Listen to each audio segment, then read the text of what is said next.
امروز میخوایم به یه سوال خیلی بزرگ و شاید ترسناک جواب بدیم. سوالی که بر اساس تحقیقات نیت سوارز شکل گرفته. چرا یک هوش مصنوعی که از همه ما باهوش‌تره ممکنه تصمیم بگیره که به حرف ما گوش نده؟ بیایید با همین هشدار تکان دهنده از خود سوارز شروع کنیم. اون یکی از صدها دانشمند هوش مصنوعیه که معتقده این فناوری میتونه یه خطر وجودی برای کل بشریت باشه.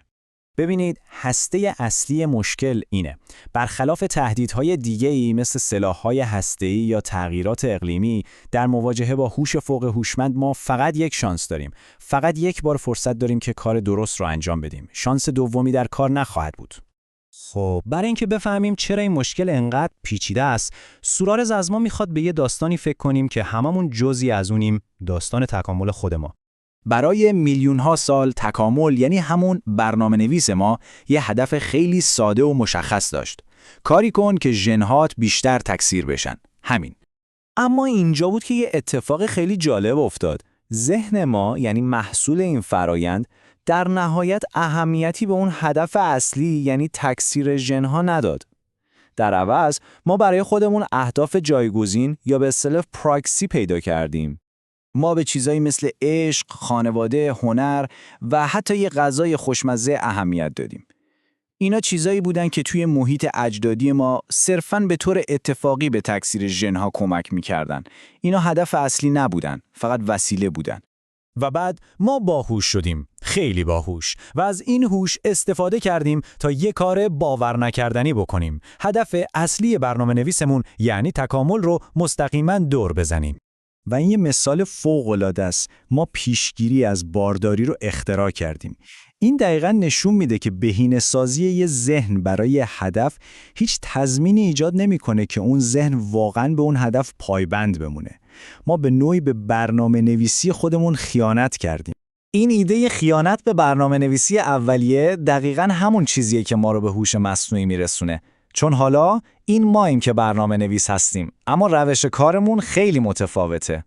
سوارز اینطوری توضیحش میده: ما دیگه خط به خط کد نمی‌نویسیم. ما داریم این ذهن‌ها رو مثل یه موجود زنده پرورش میدیم. اونم از طریق آزمون و خطا در مقیاسی که باورش سخته.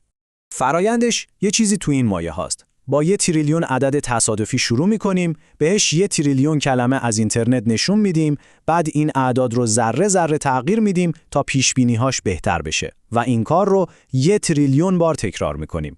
نتیجه چیه؟ یه چیزی که حرف میزنه، استدلال میکنه، اما داخلش برای ما یه جعبه سیاه کامله. و ما هم داریم دقیقاً همون اشتباه تکامل رو تکرار میکنیم. ما این سیستم‌ها رو برای اهداف جایگزینی مثل مفید بودن یا بی‌ضرر بودن بهینه میکنیم. اما مطلقاً هیچ ایده‌ای نداریم که توی اون جعبه سیاه چه اهداف درونی واقعی داره شکل میگیره. خب حالا میرسیم به سوال اصلی. چه اتفاقی میفته وقتی یه ذهن خیلی خیلی از ما باهوشتر اهداف درونی و غیر قابل درک خودش رو دنبال کنه؟ خطرش اون چیزی نیست که تو فیلم‌های علمی تخیلی دیدیم. خطر، شرارت یا بدخواهی نیست. قرار نیست این هوش مصنوعی از ما متنفر باشه یا بخواد از ما انتقام بگیره. خطر واقعی بی‌تفاوتیه، یه بی‌تفاوتی مطلق. هوش مصنوعی هدف خودشو دنبال میکنه و ما ممکنه سر راهش باشیم، درست مثل مورچه‌هایی که ما موقع ساختن یه بزرگراه لهشون میکنیم. ما از مورچه‌ها متفاوت نیستیم، فقط اونها توی محاسبات ما جایی ندارن. یه لحظه به این فکر کنید، برای رسیدن به تقریباً هر هدف بزرگی که بشه تصور کرد، یه هوش مصنوعی فوق هوشمند به 2 چیز احتیاج داره: ماده و انرژی.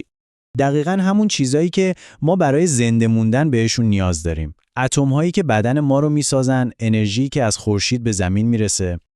بقای ما به سادگی ممکنه توی معادلات اون سیستم اصلاً وارد نشه و به عنوان یه منبع قابل استفاده دیده بشه. خب با توجه به این واقعیت ترسناک، راه حل چیه؟ محققای مثل سوارز چی میگن؟ سوارز این تشبیه قدرتمند رو به کار میبره. انگار توی یه ماشین نشستیم، داریم توی یه شب مه‌آلود با سرعت رانندگی میکنیم و میدونیم که یه جایی جلوتر یه دره عمیق هست. عقل سلیم چی میگه؟ میگه حداقل پدال گاز رو تا ته فشار نده. بیا اول سرعت رو کم کنیم. تنها راه برنده شدن تو این بازی اینه که فعلاً بازی نکنیم. یعنی با این تکنیک‌های امروزی نسازیمش. این به معنی هرگز نیست. به معنی اینه که ما الان داریم چیزهایی رو خلق می‌کنیم که نه میتونیم کنترلشون کنیم و نه حتی میتونیم درکشون کنیم. این یه سرنوشت محتوم نیست، یه انتخابه. بشریت برای درست انجام دادن این کار فقط یک شانس داره، فقط یک بار. سوال اینه که ما چه انتخابی خواهیم کرد؟